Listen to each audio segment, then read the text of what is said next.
നമസ്കാരം. Raf talks ഫുട്ബോളിലേക്ക് ഏവർക്കും സ്വാഗതം. PSG ഫ്രഞ്ച് സൂപ്പർ താരമായ കിലിയൻ എംബപ്പെ ക്ലബ്ബ് വിടുകയാണ്. വരുന്ന സമ്മർ ട്രാൻസ്ഫർ വിൻഡോയിൽ ഫ്രീ ഏജന്റ് ആയിക്കൊണ്ട് സ്പാനിഷ് വമ്പന്മാരായ റയൽ മാഡ്രിഡിലേക്കാണ് കിലിയൻ എംബപ്പെ പോകുന്നത്. ഇത് PSG സംബന്ധിച്ചിടത്തോളം വളരെ വലിയ തിരിച്ചടിയാണ്. കാരണം പ്രധാനമായും PSG ഇപ്പോൾ മുന്നോട്ട് പോകുന്നത് കിലിയൻ എംബപ്പെ എന്ന താരത്തെ ആശ്രയിച്ചുകൊണ്ടാണ്. അതുകൊണ്ട് തന്നെ മികച്ച പകരക്കാരെ ഇപ്പോൾ PSG ആവശ്യമുണ്ട്. മാഞ്ചസ്റ്റർ യുണൈറ്റഡിന്റെ ഇംഗ്ലീഷ് സൂപ്പർ താരമായ മാർക്കസ് റാഷ്ഫോർഡിനെ എത്തിക്കാൻ ഇപ്പോൾ PSG താല്പര്യമുണ്ട്. മാത്രമല്ല 75 മില്യൺ പൗണ്ട് വരെ താരത്തിന് വേണ്ടി ചിലവഴിക്കാൻ ഇപ്പോൾ PSG തയ്യാറായി കഴിഞ്ഞിട്ടുണ്ട് എന്നുള്ള റിപ്പോർട്ടുകൾ ഉണ്ടായിരുന്നു. അതുകൊണ്ട് തന്നെ യുണൈറ്റഡിന്റെ പരിശീലകനായ എറിക് ടെൻ ഹാഗിനോട് ഇതേക്കുറിച്ച് ചോദിക്കപ്പെട്ടിരുന്നു. അതായത് വരുന്ന സമ്മർ ട്രാൻസ്ഫർ വിൻഡോയിൽ യുണൈറ്റഡ് റാഷ്ഫോർഡിനെ വിൽക്കുമോ എന്നായിരുന്നു ചോദ്യം.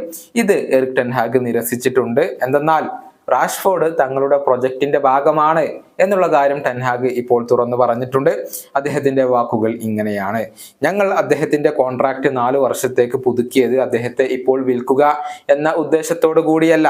തീർച്ചയായും അദ്ദേഹം ഞങ്ങളുടെ പ്രൊജക്ടിന്റെ ഭാഗമാണ്. അതുകൊണ്ട് തന്നെ ഇത് നമ്മൾ ഇപ്പോൾ സംസാരിക്കേണ്ട വിഷയമല്ല. ഇതാണ് മാഞ്ചസ്റ്റർ യുണൈറ്റഡ് പരിശീലകൻ പറഞ്ഞിട്ടുള്ളത്.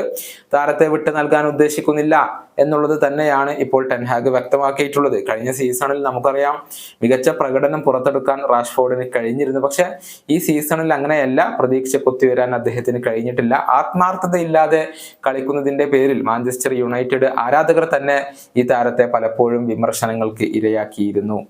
ഈ വീഡിയോയുടെ അവസാനിപ്പിക്കുന്നു. മറ്റൊരു വീണ്ടും കാണാം.